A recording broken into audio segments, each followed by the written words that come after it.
Bom dia, meu trabalho irá falar sobre as colunas B e J.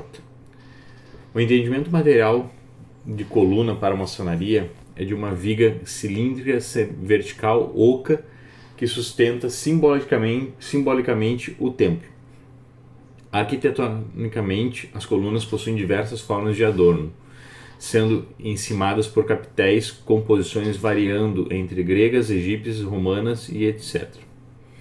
Desde que o templo maçônico deva ser entendido principalmente como espiritual, a coluna se torna o seu centro, o ponto nevrálgico e o comando das decisões. Assim, a coluna deve ser considerada como o esteio, o tentáculo e a parte principal das coisas. Em loja maçônica existem 3 colunas representativas principais, a saber, a do venerável mestre, que significa sabedoria, a do primeiro vigilante, que mostra a força, e a do segundo vigilante, que representa a beleza. Quando se trabalha em oficina de aprendiz, deve ser mais destacada a coluna do vigilante, que se denomina coluna B, em alguns ritos, em outros J, mas sempre representando a alegria, pois é a coluna dos aprendizes, em razão de ser essa coluna o lugar onde se assentam em loja pela primeira vez os recém-iniciados. O lugar dos aprendizes é o local de quietude, a mais sábia de todas as virtudes. Por isso é a coluna do silêncio, da beleza e da alegria, pois seria onde esses integrantes receberiam seus salários durante cerca de 3 anos, tempo necessário inicialmente para se formar um aprendiz maçom. Essa coluna se localiza no centrião, por se tratar da parte menos iluminada do templo, para que em silêncio os aprendizes possam observar e meditar para melhor aprender a arte real. Outro dever do aprendiz é de controlar suas ideias, pois em sua coluna usará ferramentas, mas não para construir algo material, mas sempre na busca da própria verdade, sob sua total responsabilidade, pois como tarefa principal deverá estar erguendo, embelezando e dando acabamento ao próprio templo interior, porque em cada um é lá que está a divindade e que habitará exemplarmente esse templo. Deverá o aprendiz estar desprovido de quaisquer sentimentos contrários aos princípios norteadores da sublime ordem, para que entenda o exato sentido da verdadeira luz que recebeu por meio da iniciação. O aprendiz, quando foi colocado em estado primitivo de cegueira, desprovido de metais e nem nu nem vestido, recebeu simbolicamente como ferramentas do trabalho o maço e cinzel, instrumento que no seu descanso serão guardados longe das vistas profanas no interior daquela que é a sua coluna. A beleza é representada por seu vigilante, cujo encargo é fazer repousar integrantes e fiscalizá-los nos trabalhos, para que o venerável mestre ao venerável mestre resulte honra e glória a Sadu. A coluna é o ponto de reunião dos aprendizes e simboliza a delicadeza dos sentimentos nobres e fraternos do verdadeiro maçom. Essa coluna relembra a infinita sabedoria de Sadu, que a sua força onipotente e a beleza de sua capacidade criadora resplandece com ordem e simetria na natureza, porque demonstra o ternário sublime de sua lei, isto é, a verdade, a justiça e a harmonia.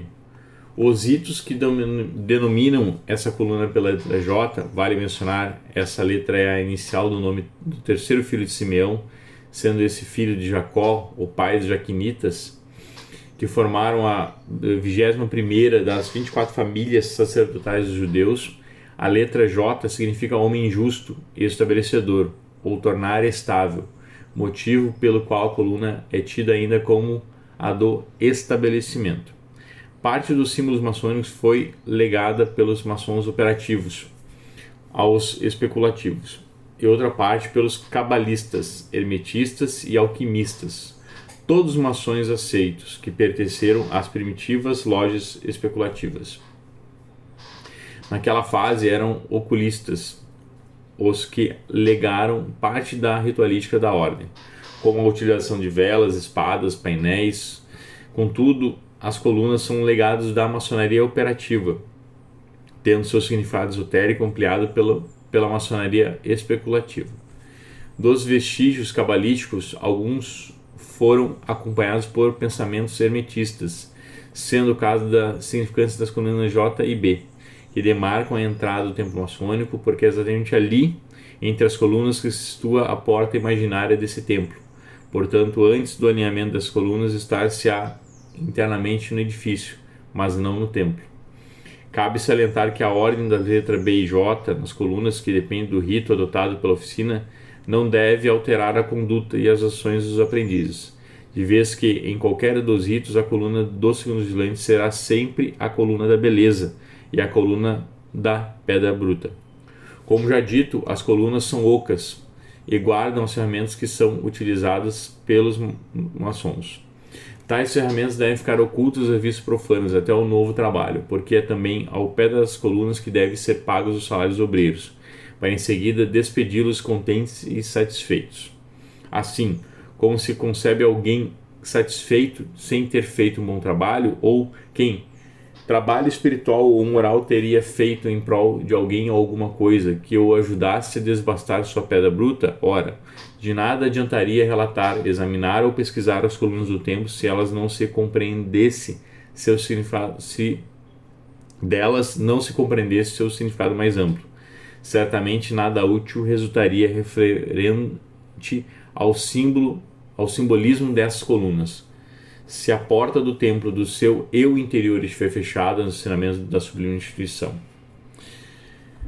Certamente nada útil resultará, referente ao simbolismo dessas colunas. Se a porta, do nosso templo interior estiver fechada nos ensinamentos da sublime instituição. Desta maneira, os maçons devem deixar constantemente aberta as portas de seu próprio templo, a permitir que a beleza da coluna adorne integralmente todos os seus atos, sem nenhuma exceção, sejam essas atitudes profanas ou maçônicas. Finalmente, o maçom, com o controle de suas ações, a estabilidade de suas emoções, a submissão de sua vontade, a firmeza e a retidão na sua conduta, é muito provável que consiga vencer suas paixões, e somente assim será possível fazer novos progressos, mantendo bela a própria vida, o que permitirá calçar de novo as brancas luvas para um novo trabalho, com a consciência exultante e limpa do dever cumprido. E assim sigamos no trabalho árduo de lapidar o nosso eu interior.